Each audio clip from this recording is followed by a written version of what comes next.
हरे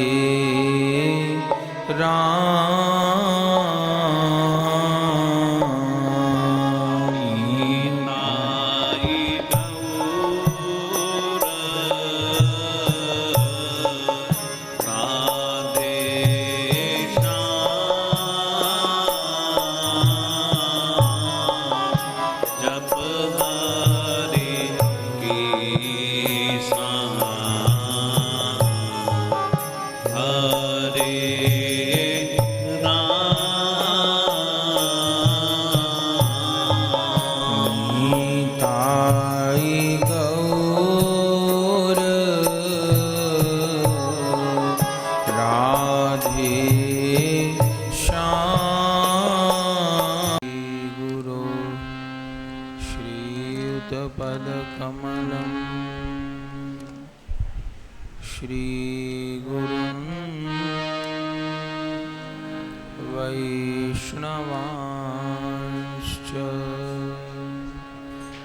श्रीरूपं साग्रजातं सहगण रघुनाथान्वितं तं सजीवं साद्वैतं सावधूतं परिजनसहितं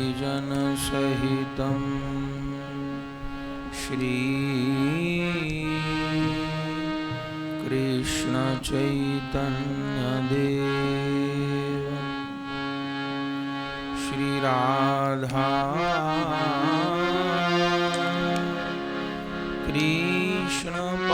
कृष्णपादान् सहगण ललिता श्रीविशाखान्वितांश्च हरे कृष्णा कृष्णा हरे हरे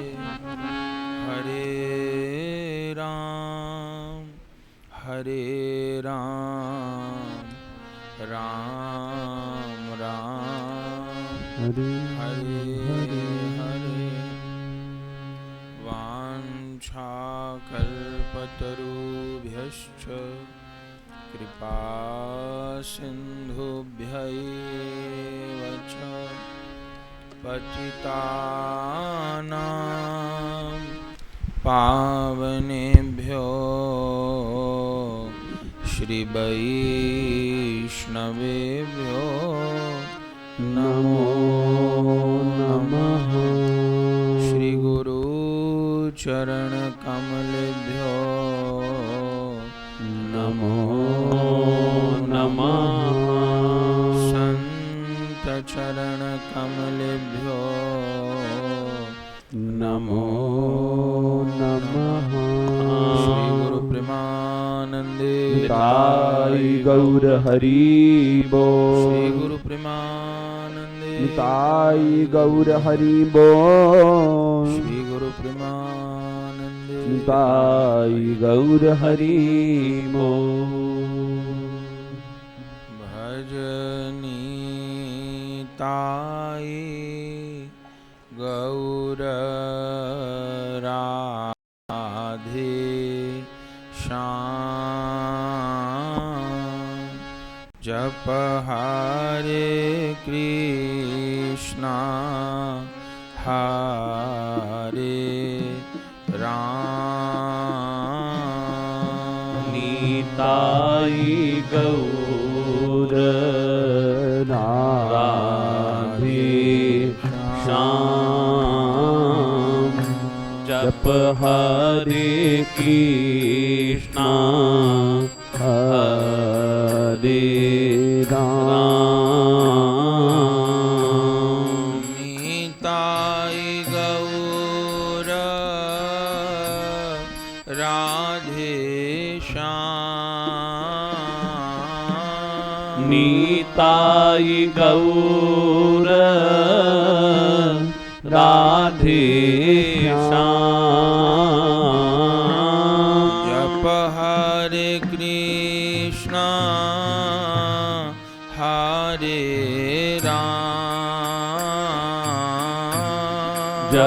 हरे कृष्णा हरे राम गौरी शंकर सीता राम गौरी शंकर सीता राम जय जय विघ्न हरण हनुमान जय जय विघ्न हरन हनुमान निताई गौर राधे श्याम निताई गौर राधे श्याम जप हरे कृष्णा हरे राम जप हरे कृष्णा हरे राम जय जय श्यामा जय जय श्याम जय जय श्यामा जय जय श्याम जय जय श्री वृंदावन धाम जय जय श्री वृंदावन धाम भजिए राधा भजिए श्याम भजिए राधा भजिए श्याम मेरे मन भजिए श्यामा श्याम मेरे मन भजिए श्यामा श्यामा श्याम जय श्यामा श्याम श्यामा श्याम जय श्यामा श्याम राधे श्याम जय राधे श्याम राधे श्याम जय राधे श्याम श्यामा श्याम जय श्यामा श्याम श्यामा श्याम जय श्यामा श्याम जय जय श्यामा जय जय श्याम जय जय वृंदावन धाम जय जय श्यामा जय जय श्याम जय जय वृंदावन धाम जय जय श्यामा जय जय श्याम जय जय वृंदावन धाम जय जय श्यामा जय जय श्याम जय जय वृंदावन धाम जय जय श्यामा जय जय श्याम जय जय वृंदावन धाम जय जय श्यामा जय जय श्याम जय जय वृंदावन धाम जय जय श्यामा जय जय श्याम जय जय वृंदावन धाम जय जय श्यामा जय जय श्याम जय जय वृंदावन धाम जय जय श्यामा जय जय श्याम जय जय वृंदावन धाम जय जय श्यामा जय जय श्याम जय जय वृंदावन धाम जय जय श्यामा जय जय श्याम जय जय वृंदावन धाम श्याम जय जय श्यामा जय जय श्याम जय जय वृंदावन धाम भज राधा भज श्याम भज श्यामा श्याम भज राधा भज श्याम भज श्यामा श्याम भज राधा भज श्याम भज श्यामा श्याम भज राधा भज श्याम भज श्यामा श्याम श्यामा श्याम श्यामा श्याम श्यामा श्याम श्यामा श्याम श्यामा श्याम श्यामा श्याम श्यामा श्याम श्यामा श्याम श्यामा श्याम श्यामा श्याम श्यामा श्यामा श्याम श्यामा श्याम श्यामा श्याम श्यामा श्याम श्यामा श्याम भज राधा भज श्याम भज श्यामा श्याम भज राधा भज श्याम भज श्यामा श्याम भज राधा भज श्याम भज श्यामा श्याम भज राधा भज श्याम भज श्यामा श्याम श्यामा श्याम श्यामा श्याम श्यामा श्याम श्यामा श्याम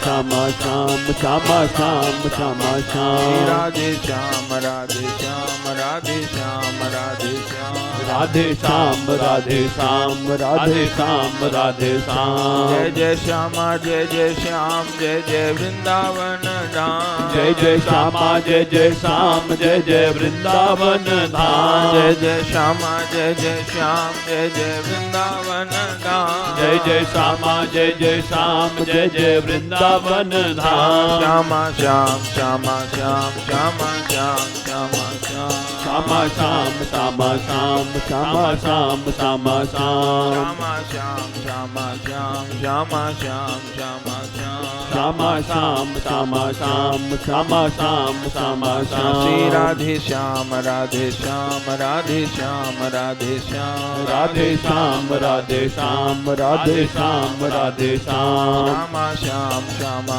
श्याम श्यामा श्याम श्यामा श्याम श्यामा श्याम श्यामा श्याम श्यामा श्याम राधे श्याम राधे श्याम राधे श्याम राधे श्याम राधे श्याम राधे श्याम राधे श्याम राधे श्याम श्यामा श्याम श्यामा श्याम श्यामा श्याम श्यामा श्याम श्यामा श्याम श्यामा श्याम श्यामा श्याम राधे श्याम राधे श्याम राधे श्याम राधे श्याम राधे श्याम राधे श्याम राधे श्याम राधे श्याम श्यामा श्याम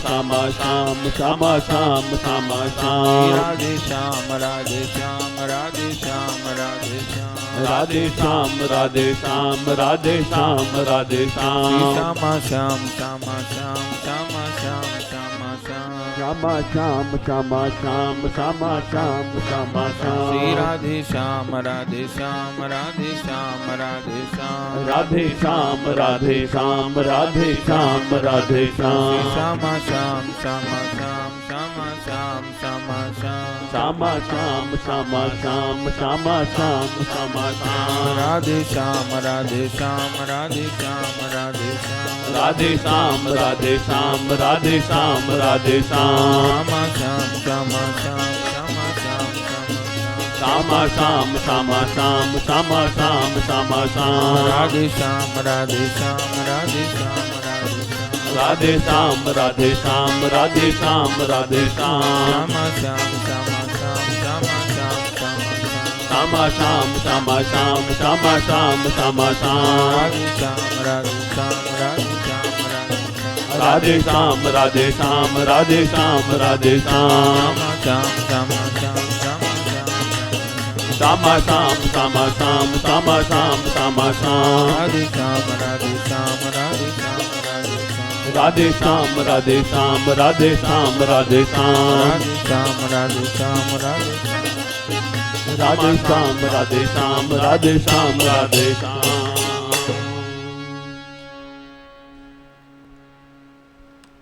परम करुण पतित पावन अशरण शरण दीन बंधु नवद्वीप बिहारी श्री निताई गौर हरि सरकार, वृंदावन बिहारी श्री राधा माधव जुगल सरकार, श्रीमद् राधा रमन चरणदास देव, श्री सद्गुरुदेव भगवान की अकारण करुणा के फलस्वरूप श्रीधाम वृंदावन में ज्ञान गोदड़ी क्षेत्र के सारा वाला मंदिर में विराजमान होकर कुछ देर सत्संग लाभ का अवसर प्राप्त हो रहा है। यहाँ के विराजमान ठाकुर श्री वृंदावन चंद्र जी और इन मंदिर के सेवायित आचार्य श्री बलराम जी शर्मा, जिनके वंश से यहाँ ठाकुर जी की सेवा होती आ रही है,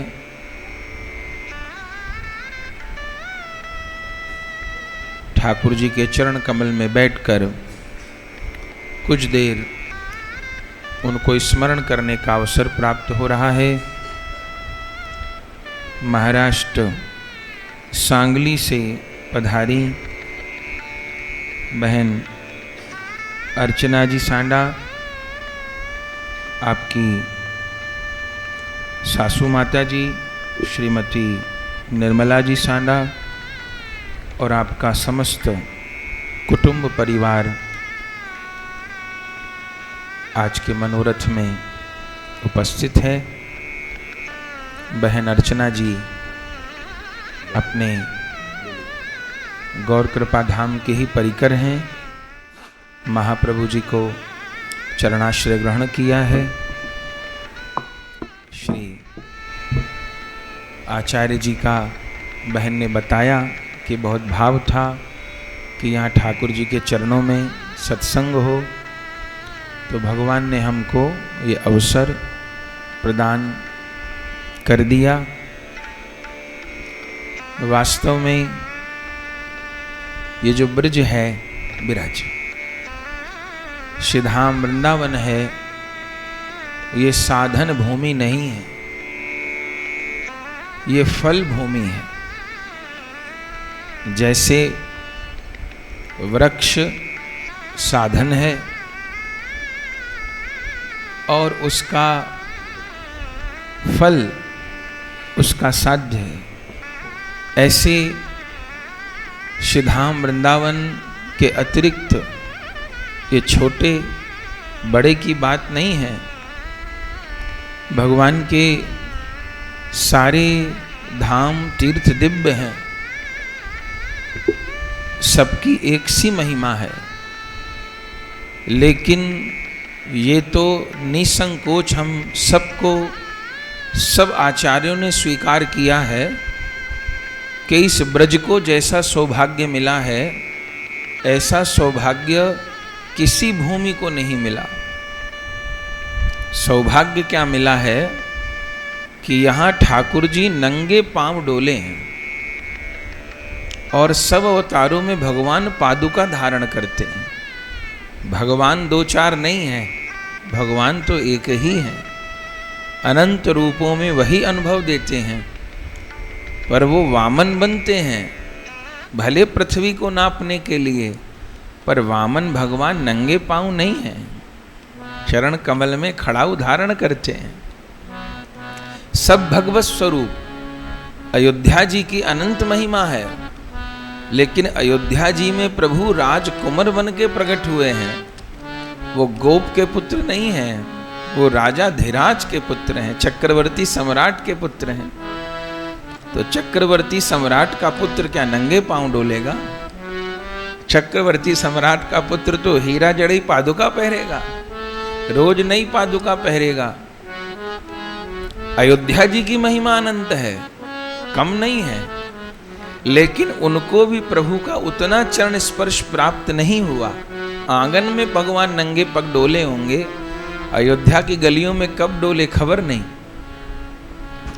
तो सब तीर्थ धाम को प्रणाम है, पर इस ब्रज का सौभाग्य ये है कि यहाँ अनंत कोटि बार, यहाँ 1 इंच ऐसी भूमि नहीं है जहाँ करोड़ों बार राधा गोविंद के चरण कमल न पड़े। असलियत तो ये है कि ब्रज वृंदावन में हम लोगों को सिर के बल चलना चाहिए।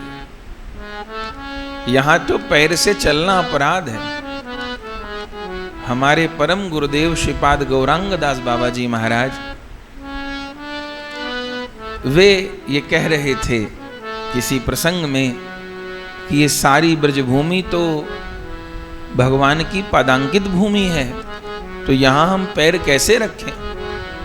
जैसे भरत जी कहते हैं भगवान को कि सिर भर जाऊं, तो भगवान जब अयोध्या से चित्रकूट गए हैं तो भगवान तो पैदल गए हैं, लेकिन जब भरत जी गए हैं तो बहुत से लोग पैदल भी गए हैं, पर अधिकतर लोग रथों में, घोड़ों पर, सवारियों पर गए हैं। तो सब लोग तो घोड़े पर, सवारी पर, रथों पर बैठ गए, पर भरत जी और शत्रुघ्न जी नंगे पांव पैदल चले। और बड़ाई ये थी कि उस रास्ते पर जहां जहां श्री राम के, सीता जी के चरण पड़े थे, उन चरण चिन्हों को बचाते हुए गए हैं भरत जी। तो कौशल्या जी ने देखा कि भरत जी के चरणों में छाले पड़ गए हैं। रामायण में लिखा है, झलका झलकत पायन कैसे, बोले पंकज कोस ओस कन जैसे। भरत जी के इतने कोमल हैं भरत जी। अब राजा के जन्म लिए पैदल चलने का काम क्या है कि पत्थरों पर पैदल चलें, कंकरों पर पैदल चलें। तो थोड़ा दूर ही चले और छाला पड़ गया पैर में। तो कौशल्या मैया तो रथ पर थी, पर देखा दूर से श्री राम से ज्यादा प्रेम कौशल्या मैया भरत जी को करती हैं। और कैकेयी मैया की बड़ाई ये है कि वो भरत जी से ज्यादा प्रेम श्री राम से करती हैं। वो तो वनगमन लीला में कैकेयी माँ को निमित्त बनाना है तो भगवान बना लिए। तो कौशल्या मैया ने देखा तो वो उतर आई रथ से, और भरत जी प्रणाम किए तो गोद में ले लिया भरत जी को, और जो चरणों की ओर देखा तो गोस्वामी जी कहते हैं जैसे कमल के पत्ते के ऊपर ओस की बूंद दिखाई पड़ती है, ऐसे भरत जी के चरणों में छाले पड़ गए थे। झलका झलकत पायन कैसे, पंकज कोस ओस कन जैसे। तो कौशल्या मैया रोने लगी। उन्होंने कहा, लाला तू पैदल नहीं चलेगा, और अगर तूने हटकरी पैदल चलने की तो फिर हम सब रथ से उतर जाएंगे। तब भरत जी को कष्ट हो गया कि बूढ़ी बूढ़ी माएँ हैं, और उसमें भी भगवान का विरह इनको इतना कमजोर कर चुका है कि 2 कदम चलने की ताकत नहीं है, और सब लोग चित्रकूट पैदल चलने का हट करने लग गए तो कोई पहुंच ही नहीं पाएगा, लोग रास्ते में ही प्राण छोड़ देंगे। क्योंकि जब से भगवान गए हैं भोजन छोड़ दिया है, जल छोड़ दिया है, गैयाओं ने घास खानी बंद कर दी है, घोड़ों ने घास जल बंद कर दिया है, और इतनी धूप में कहाँ जा पाएंगे। तो भरत जी ने कहा, माँ आप सब लोग पैदल नहीं चलो। तो उन्होंने कहा, हम लोग रथ पे चलेंगे तो तुमको भी रथ पे चढ़ के चलना पड़ेगा। तो भरत जी ने कहा, नहीं माँ आप चल सकती हो, चूंकि माँ हो। तो तू क्या है? बोले मैं तो सेवक हूं। भाई भी नहीं मानते अपने को, हैं भाई, भाई तो हैं, लेकिन भाव जो है भरत जी का वो कौन सा वाला भाव है? वो सेवक वाला भाव। और ये सेवक वाला भाव केवल सेवक का नहीं होता, ये सेवक वाला भाव हर रस में है। ऐसा नहीं कि हम लोग तो मधुर रस के उपासक हैं, हम लोग वात्सल्य रस के हैं, या हम लोग सख्य रस के हैं। सेवक भाव तो सब में ही है। यशोदा जी कन्हैया को लाला मानती हैं, लेकिन लाला से चरण कभी नहीं दबाए, लाला के ही दबाए। क्यों? कि लाला छोटा है, इतना बड़ा छोड़ो हो गया कि मेरे दबाएगा। तो वो सदैही, जबकि प्रभु 11 वर्ष के हो गए, वो तब भी यही मानती हैं कि 6 महीने का है। कभी भगवान स्वयं नहीं नहाए, यशोदा जी ही नहलाती हैं। कभी भगवान स्वयं नहीं पाते, यशोदा जी ही पवाती हैं। यशोदा जी चोटी गुथती हैं, प्रभु की वस्त्र पहनाती हैं वात्सल्य रस में। तो वात्सल्य में भी सेवक भाव है। ऐसे सख्य रस है, पर सख्य रस में भी सेवक भाव है। सखा लोग वन लीला में घोड़ा बन जाते हैं और ठाकुर जी को अपनी पीठ पर बिठा लेते हैं, वहां पर भी सेवक भाव है। मधुर में तो सेवक भाव है ही। तो भरत जी बोले, माँ आप सब बैठ जाइए रथों पर, मैं नहीं बैठ पाऊंगा। क्यों नहीं बैठ पाओगे? तो उस समय की ये चौपाई बड़े काम की है, जो प्रेम के अवतार भरत जी के मुख से निकली। क्या कहते हैं आप? सिर भरी जाऊं उचित अस मोरा, सिर भरी जाऊं उचित अस मोरा, सब ते सेवक धर्म कठोरा, सब ते सेवक धर्म कठोरा। सेवक का धर्म बहुत कठोर है। कठोर से अर्थ बहुत दृढ़ता वाला है। कठोर से अर्थ केवल कठोर नहीं है। जैसे ये दीवालें हैं तो ये कठोर होनी ही चाहिए। कोई कहे इतनी कठोर दीवार क्यों बनाई, मुलायम बना देते ना भैया। दीवार का कठोर होना ही ठीक है, तभी तो वो भवन के भार को उठाएगी ना। तो भावना में तो वैष्णव कोमल होता है, पर अपने सेवक भाव में बहुत कठोर, कठोर माने बहुत दृढ़ता से रहता है।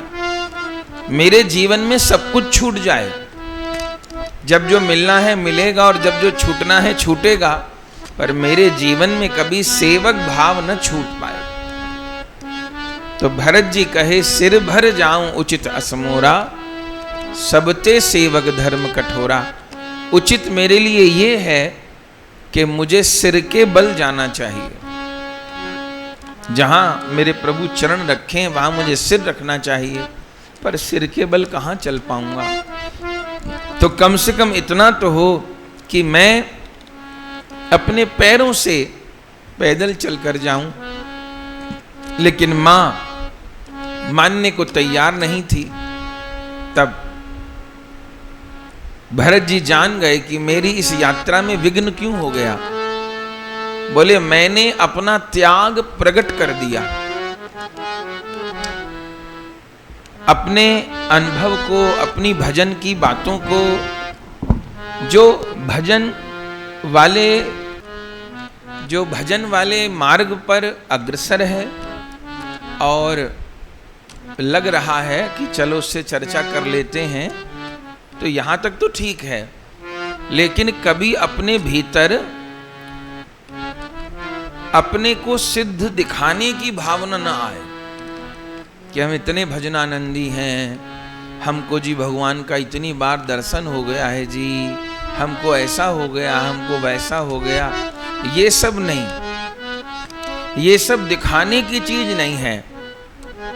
जब सूर्य निकलते हैं आकाश में तो किसी को कहने नहीं जाते कि मैं उदय हो गया हूं। जब सूर्य उदय होंगे तो कहां छिपेंगे। हम लोग कमरे में भले सो रहे हों तो खिड़की की झिरियों से पता चल जाता है कि दिन चढ़ गया। खिड़की की झिरियों से प्रकाश आने लग जाता है, भले हम कमरा बंद करके सोए हों। जरा पर्दा हटा है तो झिरियों से प्रकाश आने लग जाएगा। ऐसे ही जब जीवन में यथार्थ भक्ति उदय होगी तो हर इंद्रिय से भगवान के प्रकाश का, प्रेम का निस्सरण होने लग जाएगा, प्रकाश होने लग जाएगा। और यदि साधक के मन में ये भावना आ गई कि मैं अपने आप को अब जताऊं, तो क्या होगा। जो उसका थोड़ा बहुत भजन है वो सब अपने आप को प्रदर्शित करने में खत्म हो जाएगा और उसकी भजन वाली यात्रा रुक जाएगी।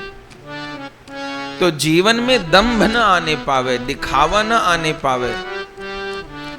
भरत जी सोचते हैं, मैं घर से सोच के चला था कि मैं भगवत प्राप्ति का जो मार्ग है उसको इसी प्रकार रोते हुए, भुजा उठा के, राम राम कहते हुए चलूंगा, लेकिन विघ्न आ गया। अब मैं रथ पर नहीं बैठता हूं तो मां नीचे उतरेगी, और मैं रथ पे बैठता हूं तो मेरा भजन का नियम भंग होगा, तो मैं क्या करूं। तो जो अपनी गलती को स्वयं पहचान ले, पकड़ पाए अपने जीवन की गलती को और उसको दूर भी कर पाए, उसको ही वैष्णव कहते हैं, प्रेमी कहते हैं, साधक कहते हैं। जो जीवन भर दूसरों की ही गलती खोजता रहे और स्वयं को निर्दोष मानता रहे, वो साधक तो नहीं हो सकता। तो भक्त तो क्या होगा, प्रेमी तो क्या होगा। जो अपने जीवन के दोषों को ढूंढे और उनको दूर करने के लिए पूरी ताकत लगा दे, वह साधक है। तो भरत जी सोचे कि ये विघ्न मेरी यात्रा में क्यों आ गया, मैं अपने व्रत को निभा नहीं पा रहा हूं। तो यही सोचे कि मैंने इसको प्रकट कर दिया, तो क्या करूं। तो भरत जी कह दिए, ठीक है। सबके सामने तो रथ पर चढ़ गए, क्योंकि सब उतर जाएंगे, और फिर सबको आगे निकाल दिया, चलिए चलिए आगे आइए, आगे आइए, आगे। सब आगे निकल गए, और जब सब आगे निकल गए तो सबके पीछे भरत शत्रुघ्न रह गए, और जब सब चले गए तब भरत जी फिर नीचे उतरे और फिर नंगे पांव रघुनाथ से कोई मिला जो मुझे, श्री चित्रकूट पहुंचा दो मुझे। ऐसे रोते रोते यात्रा पूरी करी। वो हम लोग भरत चरित्र में सुनते हैं। तो जब श्री राम जिस पगडंडी से गए, उस मार्ग के लिए भरत जी जैसे प्रेमावतार का ये भाव है, तो इस ब्रज के प्रति अपना कैसा भाव होना चाहिए। ये संपूर्ण ब्रज 84 वृंदावन राधा गोविंद की पादांकित भूमि है, और उसमें भी जहां आप बैठे तो ज्ञान की उजड़ी है। ये तो, अरे राम, ये तो ज्ञान की उजड़ी है, तो पादांकित भूमि नहीं है। ये तो प्रिया जी और अनंत कोटि गोपांगनाओं के आंसुओं से सिंचित भूमि है। ये तो पदांकित भी नहीं, ये तो प्रिया जी के और गोपांगनाओं के प्रेमाश्रु से सिंचित भूमि है भैया। यहाँ कैसे रहेंगे। तो अपने परम गुरुदेव श्रीपाद गौरांग दास बाबा जी महाराज से कहा कि आप कहते हैं पदांकित भूमि है प्रिया प्रियतम की, तो कैसे चलें। सिर के बल कहाँ चल पाएंगे, बिना पादुका के चलना भारी है। कोई कहे यहाँ से राधा रमन जी जाओ पैदल नंगे पांव, तो कितना सोचेंगे हम लोग। तो क्या करें। तब परम गुरुदेव उत्तर दिए कि ये तो ठीक बात है कि यहाँ चप्पल क्या पैर से नहीं चलना चाहिए। ठाकुर जी के जहाँ चरण पड़े वहां क्या पैर रखेंगे हम अपना, तो सिर के बल चलना चाहिए। बोले बाबा चल तो नहीं पाएंगे, कोई दूसरा उपाय बताओ। तब बाबा बोले अपने आप को राधा माधव का दास बन के चलना चाहिए। तो जिस घर में सेठ जी रहते हैं वहां सेठ जी का नौकर भी तो रहता है, नौकरानी भी रहती है। तो जहां वो घूमते हैं वहां वो भी घूमती है। जिस रसोई में, जिस कमरे में वो सोते हैं, भोजन करते हैं। अच्छा फिर कोई बात नहीं, कभी सेठ जी सेठानी जी का पलंग साफ करने के लिए वो पलंग को छूती भी है, ऊपर तो शायद चढ़ना भी पड़ता हो, हर चीज को छूना पड़ेगा, पर वहां दोष नहीं है। क्यों? क्योंकि वो उनकी सेवक है। तो अब कोई बात नहीं। ऐसे कोई सड़क चलता आदमी किसी राजा रानी के महल में नहीं चला जाएगा जिसका संबंध नहीं है, लेकिन राजा रानी के जो सेवक हैं वो तो कहीं तक भी चले जाएंगे। फिर उनमें जो अंतरंग दासियां हो रानी की, वो तो रानी के शयन कक्ष तक चली जाएंगी, कोई अपराध भी नहीं है। बस इस धाम में रहने की योग्यता क्या है। पूज्य श्री बलराम आचार्य जी से पूछा कि जो थोड़ी देर सत्संग करना है, तो हम लोग भैया ने क्या बोले? बोले वृंदावन की ही चर्चा हो धाम में। तो वृंदावन की चर्चा तो अनंत है, अपने में वृंदावन क्या है ये तो कह के बताया नहीं जा सकता। वृंदावन महिमामृत की कथा हुई थी अभी, तो 1-2 श्लोक हुए, कहाँ कैसे कौन? वृंदावन बिहारी की महिमा बताना कठिन है, तो जिस वृंदावन को देख के वृंदावन बिहारी मोहित है, उस वृंदावन की महिमा कौन गाएगा? वृंदावन की चर्चा कैसे करेंगे, कैसे सुनेंगे? अपने को तो लगता है हम किसी प्रकार वृंदावन में वास करने की योग्यता प्राप्त कर लें, तो ये धाम अपना वैभव खुद ही प्रकाशित कर देगा। हमारे माथे में ये बात रहने न पावे कि जैसे दिल्ली, कलकत्ता, बंबई है, ऐसे ये श्री धाम वृंदावन है। क्या अंतर है? यहाँ पर भी यही गलियां हैं, ऐसे मकान बने हैं, मोटर गाड़ी, नाला नाली सभी कुछ तो है, तो क्या अंतर है? ना भैया, बहुत अंतर है, बहुत अंतर है, अनंत अंतर है। राधा माधव का यहाँ नित्य विहार होता है। इन बातों को जानना होगा और इन पर भरोसा करना होगा। ये भाव का मार्ग है, और भाव में यदि निषेध शब्द लगा दीजिए, अपने यहाँ किसी चीज को नकारना होता है तो ए का प्रयोग होता है, उचित अनुचित, ठीक। ऐसे ही भाव में ए लगा दीजिए तो क्या बन जाएगा? अभाव। हम लोग अभाव मानते हैं कि मेरे पास पैसा कम है, मेरे पास कपड़े कम है, मेरे पास सम्मान कम है, या मेरे पास जो भी कुछ कम है, उसको अभाव मानते हैं। अरे विलोम शब्द होते हैं ना, सुख का विलोम दुख है और दुख का विलोम सुख है। तो ऐसे अगर अभाव केवल किसी वस्तु का अभाव है, तो अभाव का विलोम शब्द वस्तु प्राप्ति होनी चाहिए थी ना, पर नहीं, भाव अभाव। माने इस संसार में अभाव में कौन है?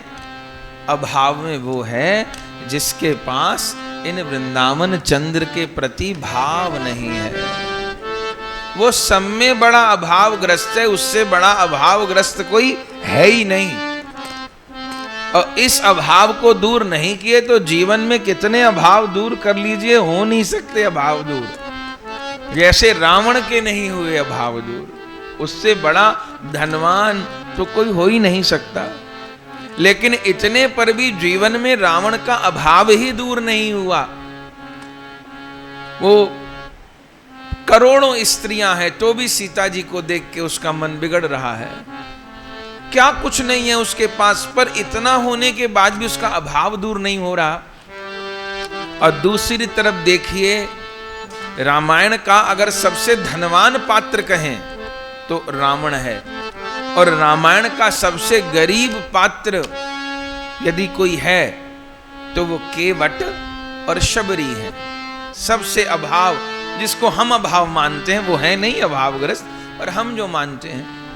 पर आश्चर्य ये है कि जिसको हम सबसे अधिक हीन मानते हैं, जिस केवट के घर में रोटी ही केवल नौका चलाने से आती है, यदि वो नौका न चलाए तो दाल रोटी का प्रबंध भी न हो, ओहो, वो केवट भगवान को क्या कहता है? ये चौपाई तो हमको लगता है ताबीज बना के गले में पहन ले वैष्णव, ऐसी चौपाई है, इसका माला पे जप किया जाए। प्रिया प्रियतम खड़े हैं सामने और केवट को अनुभव हो गया है, तभी तो वो कहता है कि मांगी नाव न केवट आना, कही तुम्हार मरम में जाना। तो वो ऐसा नहीं है कि मरम नहीं जानता, वो जानता है कि ये है कौन। और वो भगवान बार बार कह रहे हैं भैया कुछ मांग ले, भैया कुछ मांग ले। हम लोग क्षत्रिय हैं, ऐसे भी अभी भी कोई गरीब आदमी का पैसा नहीं रखता ना। कोई मजदूर हमारे यहाँ काम करे आकर के, तो इस दुनिया में कोई ऐसा नहीं होगा मट्टी उठाने वाले मजदूर के पैसे रख ले। अभी भी कोई ऐसा नहीं होगा। कहां हम गरीब का पैसा तो अभी भी कोई नहीं रखेगा कि कोई इतना हमारे काम कर जाए हम उसके पैसे रोक लें, ऐसा तो नहीं करते। तो वो दयालु ठाकुर, उनको कितना पीड़ा हो रही है कि भाई गरीब आदमी ने इतनी देर नौका करी, ये सब किया, वो सब, तो कुछ तो दे। अच्छा है कुछ नहीं, लौकिक रूप में कुछ है नहीं, क्योंकि कैकेयी मैया ने लीला की तो एक तिनका नहीं ले जाने दिया। सीता जी के शरीर पे आभूषण तक नहीं है, एक भी। तापस बेस विषेद उदासी, वो एक चाराना नहीं उठा सकते हैं, वो एक सैनिक नहीं ले जा सकते हैं, तो क्या दें? तो सीता जी ने देखा कि मेरे प्रभु को संकोच हो रहा है, माने देना चाहते हैं पर है कुछ नहीं, और अभी तो यात्रा शुरू हुई, क्या करूं? तो सीता जी के हाथ में एक अंगूठी थी मणि की, जो प्रभु ने ही पहनाई थी, वो रह गई थी। तो धीरे से सीता जी ने वो अंगूठी उतार के प्रभु के हाथ में धीरे से दे दी। क्या प्रभु का संकोच होगा, दूंगा क्या, है नहीं देने को, तो वही देने लगे। केवट ने कहा प्रभु क्या करते हैं आप? जनक जी ने तो, सीता जी के पिता जनक जी ने तो आपके चरण का अंगूठा धोया था, तो दहेज के साथ में, दान के साथ में आभूषणों से सजी हुई सीता जी आपको दी थी, एक अंगूठा धोया था। इस गरीब ने तो मलमल के दोनों चरण धोए हैं, और मैं सीता जी की उंगली की अंगूठी उतरवा लूं? इतना नालायक तो मैं नहीं हूं। माने जनक जी तो अंगूठा धोए थे, तो अपनी सारी संपत्ति दान दहेज के साथ में बेटी को सजा के विदा किए, आपको दान किए कन्या का। अब मैं इतना नालायक हूं कि दोनों चरण मलमल के धोए हैं और सीता जी के हाथ की अंगूठी उतरवा लूं? राम जी कहे भैया तो तू बोल दे, धोए के तो मैं जाऊंगा, जो चाहे मांग ले, स्वर्ग मांग ले। एक नौका में बिठाने की कीमत स्वर्ग होती है क्या? अच्छा 3 लोक मांग ले, मोक्ष मांग ले, कुछ मांग, पर मेरी आदत है मैं देता जरूर हूं। क्या पता है? और वो केवट जिसके घर में रोज आटा आता है, रोज रोटी बनती है, एक दिन नौका न चलाए तो उस दिन रोटी नहीं बनेगी उसके घर में। वो केवट ठाकुर को क्या कहता है? अब कछु नाथ ना चाहिए मोरे, अब कछु नाथ ना चाहिए मोरे, दीन दयाल अनुग्रह तोरे, दीन दयाल अनुग्रह तोरे, अब कछु नाथ न चाहिए मोरे, अब कछु नाथ न चाहिए मोरे, दीन दयाल अनुग्रह तोरे, दीन दयाल अनुग्रह तोरे, नाथ आज मैं काहा न पावा, नाथ आज मैं काहा न पावा, मिटे दोष दुख दारिद दावा, मीटे दोष दुख दारिद दावा। हम लोग ये चौपाई कह सकते हैं ठाकुर को, बड़ी भारी है भैया, गानी आसान है, दोहरानी आसान है, निभानी बहुत भारी है। वो परम सत्ता सामने है, उनको पता है कि एक इशारा कर देंगे तो सारे देवता मेरे चरणों में पड़ जाएंगे, और वो बार बार हठ पूर्वक कहते हैं, पर केवट यही कहते हैं, अब कछु नाथ न चाहिए मोरे, दीन दयाल अनुग्रह तोरे। हे वृंदावन चंद्र, तुम मुस्काते रहो बस, अब मुस्काकर कभी कभी मेरी तरफ देख लो, बस इतना ही चाहिए। तुम्हारी प्रसन्नता से अधिक इस जगत में कुछ चाहने को है नहीं, और सब कुछ पाके भी यदि मैं जो कुछ करता हूं उससे तुमको प्रसन्न नहीं कर सका, तो फिर मैंने जीवन में कुछ नहीं किया, मेरा सब कुछ नष्ट हो गया, मैं जीवन हार गया, और मैं अपने जीवन की किसी भी क्रिया से, साधन से, चेष्टा से तुमको प्रसन्न कर सका, जीवन में एक बार तुम्हारी मुस्कान को देख सका,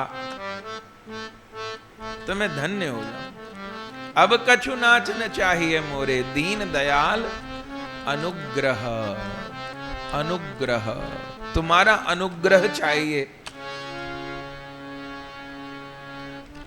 अब ये विचार करना है कि केवट क्या घाटे में रह गए, ये क्या मांगा, अनुग्रह तो रे, दया तो थी, चरण तो धुलवाए थे, अभी सब कुछ तो किया था, अनुग्रह क्या मांग रहे हैं। अब वो केवट समझ सकते हैं अनुग्रह क्या है, और भगवान समझ सकते हैं।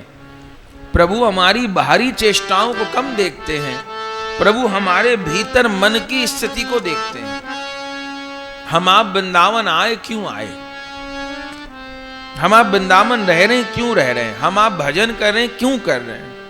हम प्रभु को चाहते हैं कि प्रभु से चाहते हैं। प्रभु को चाहते चाहते बहुत जन्म बीत गए भैया, भटकने के अलावा कुछ हाथ नहीं लगा। अब प्रभु से नहीं चाहना है, अब प्रभु को ही चाहना है। तो अनुग्रह तोरे, मुझे अनुग्रह आपका चाहिए। भगवान जान गए ये तो पक्के गुरु का चेला है, ये बहकाए में आएगा नहीं। तो जो आखिरी सुर ठा है, दोहा है, वो गोस्वामी जी बहुत सुंदर लिखते हैं, और बिल्कुल आखिर में लिखते हैं। क्या कहते हैं? कहते हैं बहुत कीन प्रभु लखन सिया।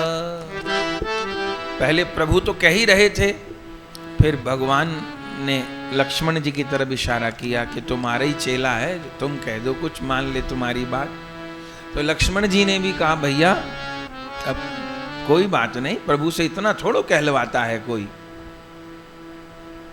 फिर सीता जी को कहा तुम कह के देख लो, उसको लग रहा होगा कि मैंने तुमसे अंगूठी मांगी है। वो अंगूठी सामान्य तो थी नहीं, मणि की अंगूठी थी। तो सीता जी सामान्य अंगूठी पहनती हैं, मणि की अंगूठी थी। मणि माने वो जो मांगेगा मणि से वही मिल जाएगा, उसको चिंता मणि लगी थी उस मणि में। तो तुम देख के देख लो।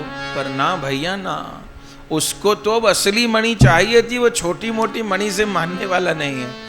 अच्छा कुछ भी ले लेता तो अब जो हम बोलने जा रहे हैं उससे वंचित हो जाता वो।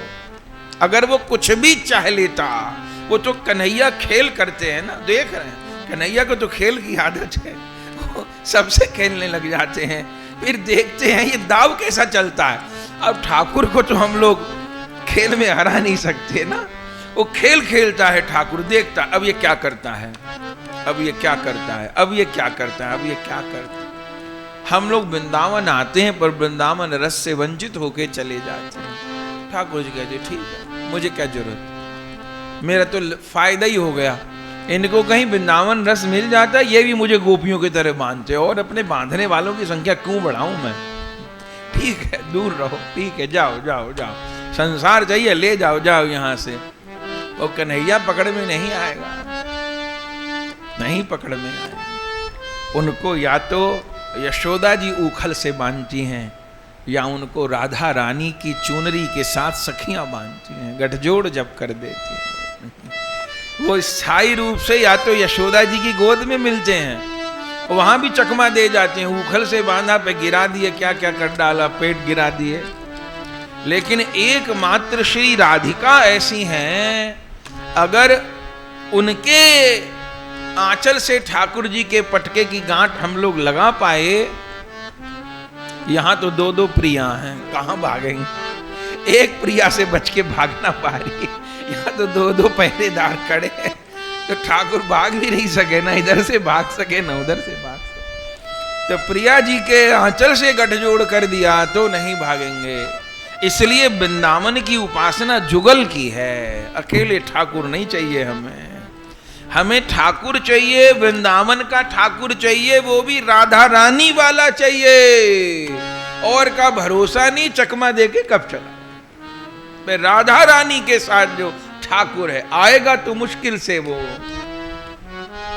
पर फिर जाते नहीं वो ठाकुर। तो कह के देख लिया।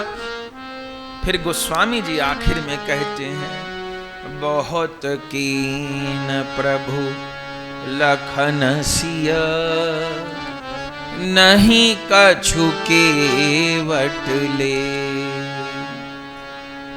ये केवल दोहा नहीं है, ये केवल कथा नहीं है, ये तो अपने नापने का ना मीटर है, पैरामीटर है। हम लोग नापे अपने आप को कि हम लोग भक्ति के किस स्तर पे हैं, कौन सी क्लास में हम लोग हैं। अपने को लगता है कि अपने को वृंदावन आते 10 साल हो गए, 20 साल हो गए, नाम जब भक्ति करते बहुत अच्छा है, करना ही है, साधन तो छोड़ना नहीं है भैया। जब काम न छूटा, क्रोध न छूटा, तो राम भजन क्यों छोड़ दिया? छोड़ना नहीं, ठीक करना है, लेकिन अपने आप को नापते भी रहना है। ये जो केवट भैया की चौपाई है, ये जो दोहा है, ये गोपांगनाओं का जो प्रेम है, ये मीटर है, इसमें नापना होगा कहाँ तक है। बहुत कीन प्रभु लखन सिया, नहीं कछु केवट ले। तो पैमाना क्या है आगे पीछे का? हमारे हृदय में राधा गोविंद की चरण सेवा प्राप्ति के अतिरिक्त और क्या क्या कामनाएं, क्या क्या हम चाहते हैं। जगत को चाहेंगे तो ये दिल दिमाग में हम बिठा के रखें, जगत में आना पड़ेगा। जिस दिन जगदीश को चाहने लग जाएंगे तब फिर जगत में नहीं आना पड़ेगा। फिर वो अपना काम करने को भेज दें वो अलग बात है। मीराबाई जी को भेजे, सूरदास जी को भेजे, तो अपना पार्षद एजेंट भेजे, वो तो वो जाने, पर कर्म बंधन में बंध के किसी माँ के गर्भ में नहीं आना पड़ेगा। और जगत को चाहते रहे, रत्ती भर भी चाहत होती रही, भले स्वर्ग तक हमारी पहुंच हो जाए, स्वर्ग तक हमारी पहुंच हो जाए, हम स्वर्ग तक चले जाएं, हम कहीं भी चले जाएं, लेकिन बार बार बार बार अपने को गिरना यहीं पड़ेगा। तो क्या लिखते हैं तुलसीदास जी? बहुत कीन प्रभु लखन सिया, नहीं कछु केवट ले। फिर क्या किया भगवान ने? अब देखिए, अभी भी नहीं लिख रहे। विदा कीन करुणा यतन, तब विदा किया। ये बिल्कुल, ये भक्ति विमल वर दे, बिल्कुल आखिर में क्यों लिखा? आखिर में लिखा माने सब कुछ टटोल लिया, इससे बहल जाए, इससे बहल जाए, इससे बहल जाए, इससे बहल। जब देखा अब माँ काम कर रही थी, बच्चा रो रहा था, किया, माँ ने बच्चे को टॉफी दे दी, बच्चा टॉफी में लग गया। जान छुट्टी माँ की, तो वो अपना काम करेगी। अब कहाँ तक बच्चे गोद में रखे? बच्चा थोड़ी देर माँ भी किया, आपके मिठाई दे दी, बच्चा मिठाई में लग गया। माँ अपना काम कर रही है। फिर बच्चा रोया, अब की बार बिस्कुट दे दिया, दूध दे दिया। फिर बच्चा रोया, खिलौना दे दिया।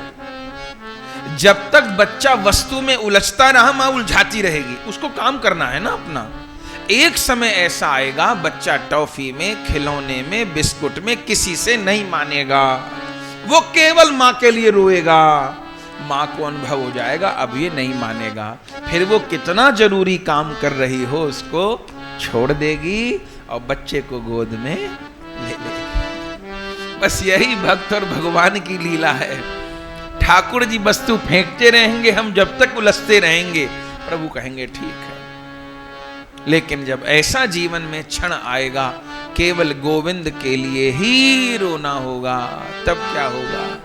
तब राधा गोविंद सिंहासन छोड़ के हमारे हृदय में आकर विराजमान होगा। हम जिस भाव का भजन किए, हम जिस रस का भजन किए हैं, प्रिया प्रियतम हमको उसी प्रकार स्वीकार कर लेंगे।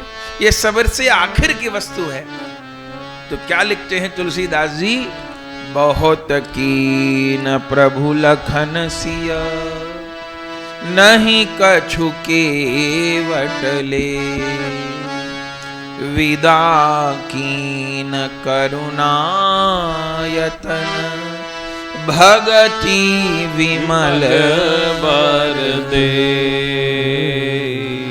तब विदा कीन करुणा यतन, भक्ति विमल वर दे।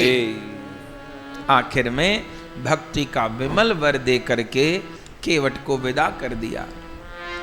और केवट फिर भगवान को कह भी दिए। अब भक्त बहुत चतुर होता है, फिर भी भगवान ने कहा चल अब तुझे भक्ति चाहिए थी वो तो दे दी मैंने, अब भी कोई मन में बात रह गई हो तो बता दे। बोले कुछ नहीं प्रभु, अब आप पे कर्जा तो रह ही गया। क्या? कि नौका में बिठाने का तो आप कुछ दिए नहीं। बोले कह तो रहा था, तूने कहा नहीं। बोले ऐसा है प्रभु, अब जब वापसी में आओगे ना तब मांग लूंगा। लक्ष्मण जी ने कहा प्रभु ये तो बहुत चतुर है। कैसे?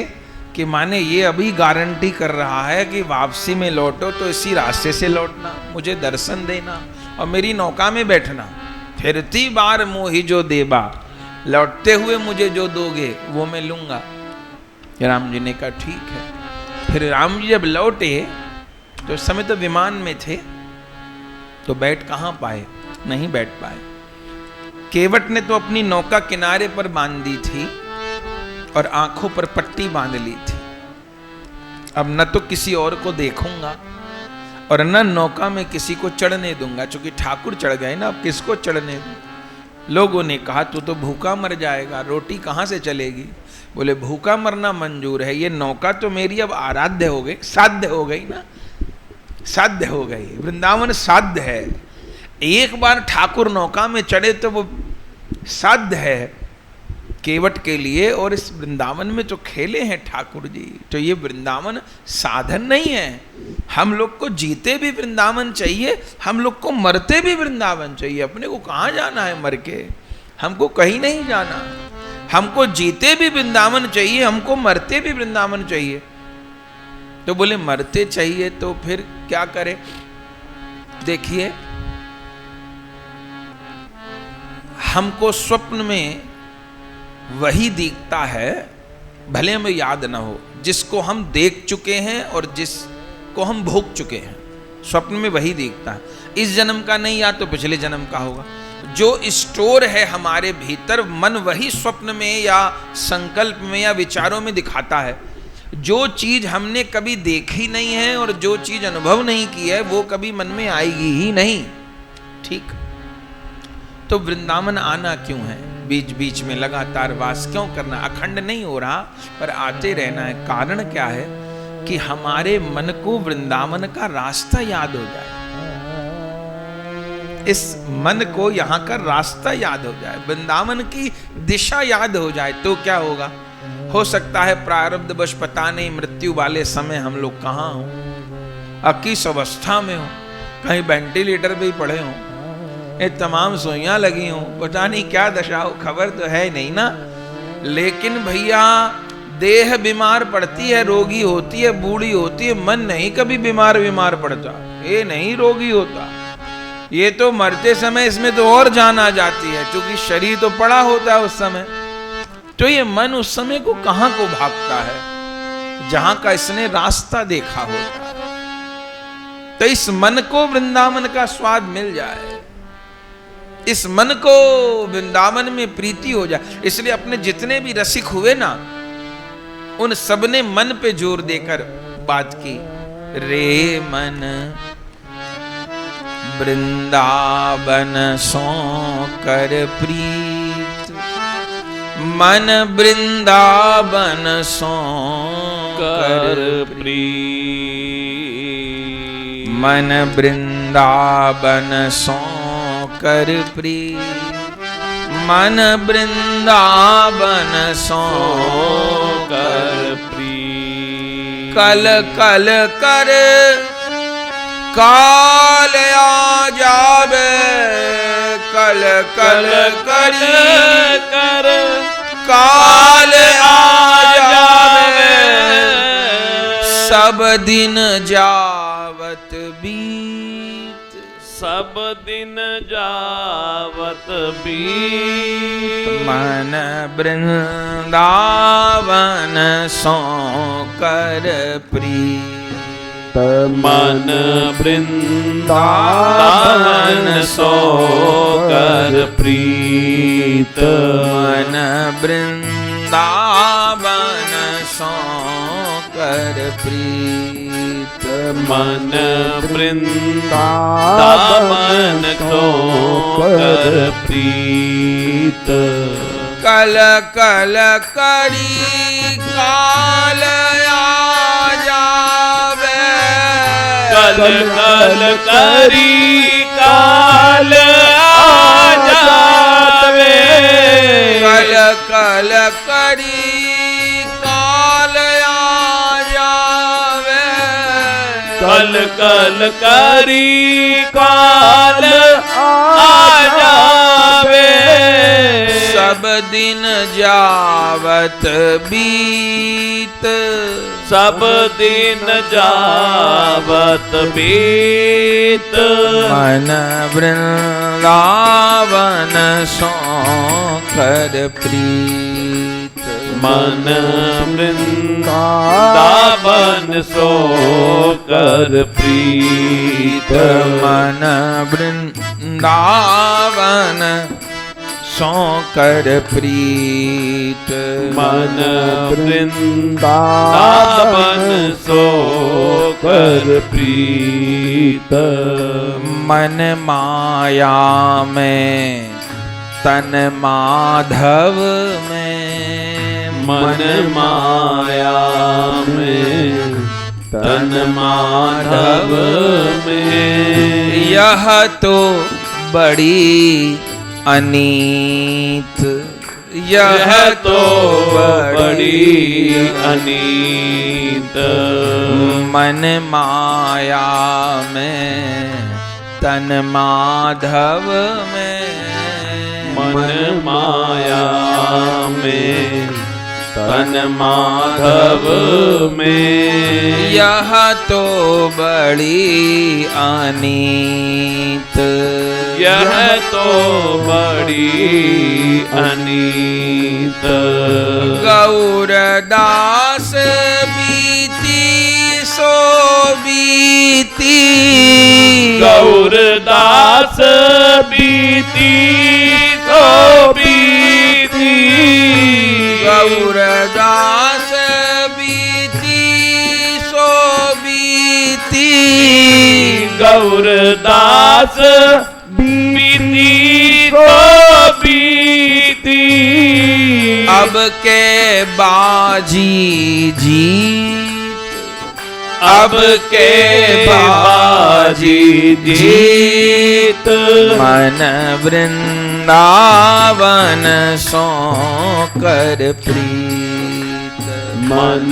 वृंदावन सो कर प्रीत, मन वृंदावन सो कर प्रीत, मन वृंदावन सो कर प्रीत, मन वृंदावन सो कर प्रीत, मन वृंदावन सो कर प्रीत, मन वृंदावन सो कर प्रीत, मन वृंदावन सो कर प्रीत, मन माया में तन माधव में यह तो बड़ी अनीत। तो प्रभु लौटे तो फिर नहीं, जो कि पुष्पक विमान में भरत जी से मिलना था, पर केवट तो रोते रोते अंधे हो गए थे, पट्टी बांध लिए थे, नौका में नहीं बैठने, ये नौका मेरी साध्य हो गई है। पूजा करते थे नौका की केवट भैया। 14 साल बीत गए, भगवान का विमान जा रहा था। लोगों ने कहा बाबरे तू यहाँ आंख फोड़ ली रोते रोते, तूने यहाँ नौका की बड़ी पूजा करता था, वो देख। अब देखते तो थे नहीं, वो देख, क्या देखूं, वो तेरा भगवान उड़ा जा रहा, कोई सुध बुध लेने नहीं आ रहा। केवट कहे यदि मेरी भक्ति सच्ची है तो ठाकुर तो ऐसा नहीं कर सकते। ठाकुर तो थोड़े को ज्यादा मानते, थोड़े को बहुत ज्यादा मानते। हम लोग इतना मनोरथ करते हैं, प्रभु तो थोड़े को बहुत ज्यादा मानते हैं। तो ऐसा हो नहीं सकता, क्योंकि राम ही केवल प्रेम प्यारा। इसका मतलब मैंने ठाकुर से प्रेम नहीं किया। ये सोच ही रहे थे, इतनी देर में विमान ही उतर गया उनके पास। और जैसे पता चला कि श्री राम आ रहे हैं तो पट्टी खोल और गिरते पड़ते केवट भागे। भगवान केवट को उठाए, गले से लगाए। ये भगवान की करुणा। भरत जी तो पीछे गले लगेंगे। अभी यहां पहले और भरत मिलाप हो गए। भरत मिलाप तो होगा, वो तो प्रसिद्ध है, लेकिन भरत मिलाप से पहले केवट मिलाप होगा भैया। भरत मिलाप से पहले उस निषाद राज गुह का मिलाप होगा। वो भी पट्टी बांधे हैं, रो रो अंधे हो गए, उनसे मिलेंगे। गुह का चरित्र कितना कारुणिक लिखा है भक्तमाल में। प्रियादास जी कहते हैं मैं कह नहीं सकता गुह का चरित्र। तो केवट से मिले हैं आप, और केवट ने शिकायत की। इतना ही कहा, प्रभु आप तो सत्य संकल्प हो, तो मैंने कहा था फिरती बार मोही जो देबा वो मैं लूंगा। और जब पैदल थे तो नौका में चले थे, और अब विमान वाले हो गए तो देखते भी नहीं हो नौका की तरफ। तो भगवान ने कहा देखो मैंने ये तो वचन नहीं दिया था कि लौटते मैं नौका में बैठूंगा। हाँ ये जरूर कहा था कि फिरती बार मैं आऊंगा। तो आ गए प्रभु, नौका तो आप ही के लिए थी, नौका में आप क्यों नहीं बैठे? भगवान कहे केवट मैंने सोचा अभी तो पिछली बार की उतराई नहीं दे पाया, वही कर्जा नहीं उतार पा रहा हूं, अब फिर बैठ गया तो दूसरा कर्जा कैसे उतारूंगा, इसलिए मैं नौका में नहीं बैठा। अच्छा तो मेरी उतराई दीजिए। अब उतराई में यही मांगते यहीं रह जाओ, उतराई दीजिए। भगवान ने कहा कि उतराई तो मैं नहीं दे सकता तेरी। तो फिर मैंने कहा था फिरती बेर मोही जो देबा, तो अब अपने से संसार मत देना, अपने से आप जो। तो ठाकुर जी क्या किए बंधुओं, ठाकुर जी उस केवट को परिवार सहित पुष्पक विमान में बिठाई और अपने साथ अयोध्या ले गए। ये गोविंद की करुणा है। अयोध्या ले गए माने धाम ले गए, धाम ले गए, साधना की ना। ऐसे ठाकुर अपने को भी लेने आएंगे। धाम ले गए। पहले नाम है, फिर रूप है, फिर लीला है, आखिर में धाम है। हम लोग जिस धाम में बैठे हैं ये छोटी चीज नहीं है, तो अंतिम वस्तु है। तो केवट को इतना साधन करने के अंत में भगवान दिए क्या? वृंदावन माने धाम दिए ना, अवध दिए ना, माने धाम दिए ना। विमान में बिठा के कहाँ ले जा रहे हो? बोले अब एक दिन थोड़ी नौका में बैठना है, रोज तेरी नौका में बैठना है। उसके पत्नी बच्चों क्या साधन किया था? कहीं लिखा है किसी रामायण में? कौन सा? कोई साधन नहीं किया था। उसने बस ठाकुर को यही कहा था कि अब कछु नात न चाहिए मोरे, दीन दयाल अनुग्रह तोरे। मुझे अब तुमसे कुछ नहीं चाहिए, मुझे तुम्हारा अनुग्रह चाहिए। तो ठाकुर उसको विमान में बिठा के ले जा रहे हैं अयोध्या। और अयोध्या में क्या किए भगवान? उसके लिए महल सारी व्यवस्था किए। फिर भरत मिलाप के बाद में और नौका का काम उसने तो भी नहीं छोड़ा। केवट तो है, नौका ही चलाते हैं। तो ठाकुर जी क्या किए? प्रतिदिन संध्या समय सीता जी के साथ सरयू के तट पे जाते हैं और केवट की नौका में बैठ के नौका विहार करते हैं। क्या कह, अब केवट को आप, केवट से चतुर तो कोई हो नहीं सकता भैया, भक्त से समझदार कोई हो नहीं सकता। हम लोग जगत को चतुर मानते हैं। जो हीरा फेंक के कांच उठा ले वो समझदार है, कि जो कांच फेंक के हीरा उठा ले वो समझदार है। संसारी तो मूर्ख है, वो कहां समझदार है, वो तो हीरा फेंक के कांच उठा रहा है। समझदार जो भक्त है वो कांच फेंक के हीरा उठा रहा है। ये शरीर तो कांच के जैसा है, ये तो छूटेगा, कोई कीमत नहीं। या तो जला दिए जाएंगे या गाड़ दिए जाएंगे, बहा दिए जाएंगे। शरीर गाड़ा जाएगा, जो कीड़ा खा जाएंगे कीड़ों का मलमूत्र बन जाएंगे, जिनका बहाया जाएगा उनको मछली खा जाएंगी, तो जला दिया जाएगा तो राख बन जाएंगे, मिट्टी बन जाएंगे, यही शरीर की गति है। पर जब तक है तभी तक बहुत प्यारा है भैया, बाकी तो क्या होना है हम सब जानते ही हैं। लेकिन इस देह की बड़ाई ये है कि इस कांच को देकर, ये नष्ट तो होना है पक्की बात, पर इस कांच को समर्पित करके उस गोविंद प्रेम रूपी हीरे को पाया जा सकता है। पर समय रहते ही टूट गया फूट गया तो वो भी नहीं। कांच का गिलास दे के हीरा जड़ित गिलास मिल रहा हो तो कोई मूर्ख होगा जो न ले। हाँ, ये कांच है भैया, ये तो छूटेगा टूटेगा फूटेगा। बहुत समय निकल गया है, अब इस बात को समझ लें, जान लें, अब लापरवाही न करें, अब गफलत में न रहें। अब बहुत समय नष्ट कर दिए हैं, अब न करें। अब हमारे जीवन का सबसे आवश्यक कार्य, हमारे जीवन की सबसे आवश्यक जो क्रिया है, हमारे जिंदगी का सबसे जरूरी काम अब इन्हीं श्यामा श्याम की भक्ति है।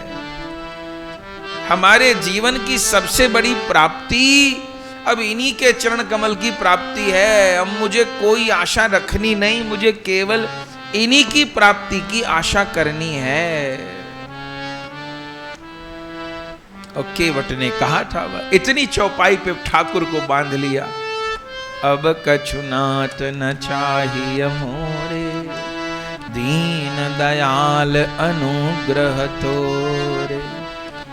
और बस भगवान वशीभूत हो गए। अब प्रतिदिन ठाकुर जी नौका विहार करते हैं। आखिर तक अयोध्या में रहे हैं केवट अपने परिवार के साथ में।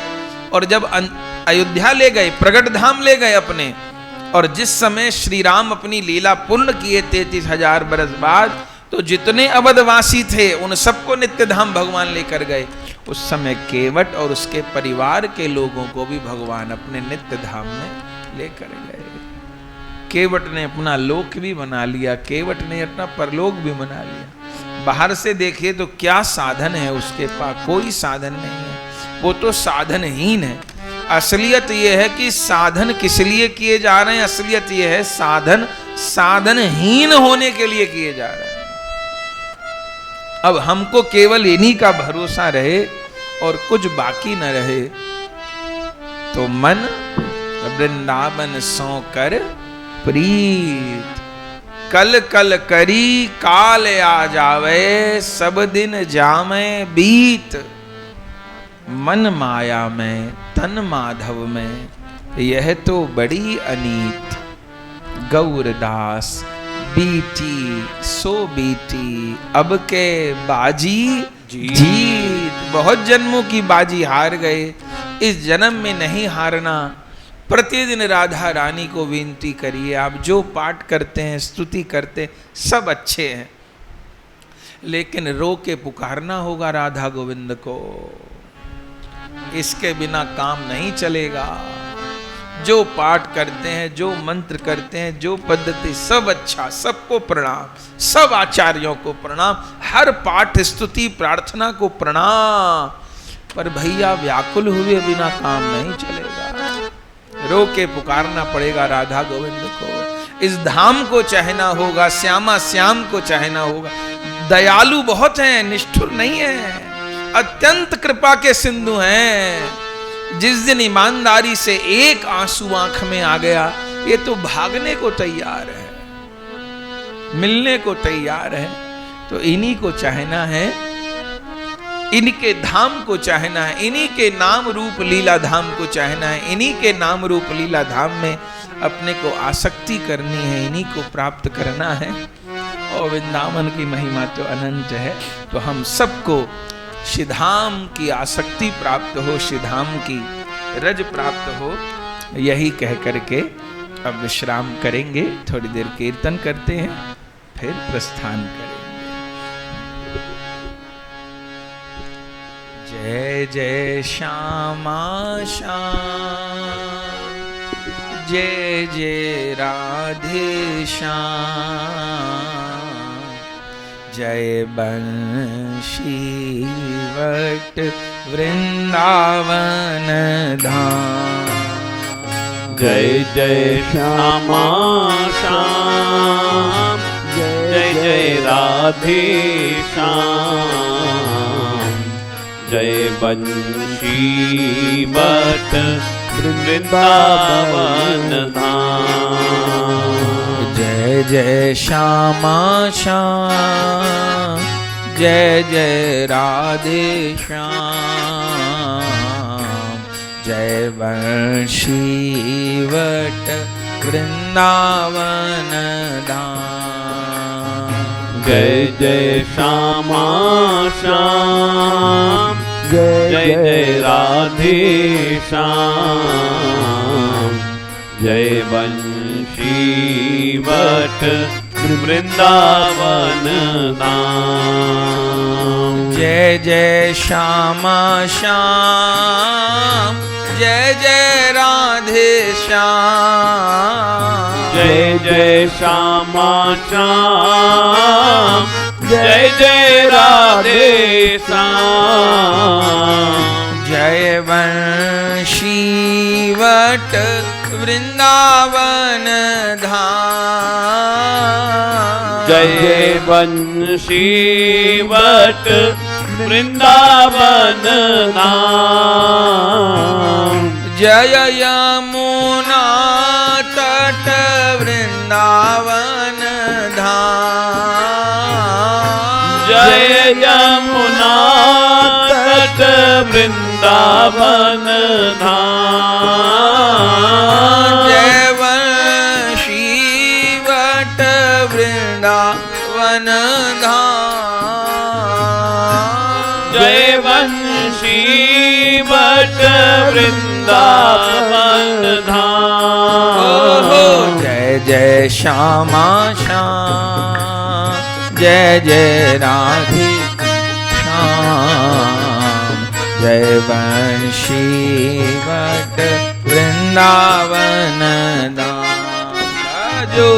जय जय श्यामा श्याम, जय जय राधे श्याम, जय वंशी वट वृंदावन धाम।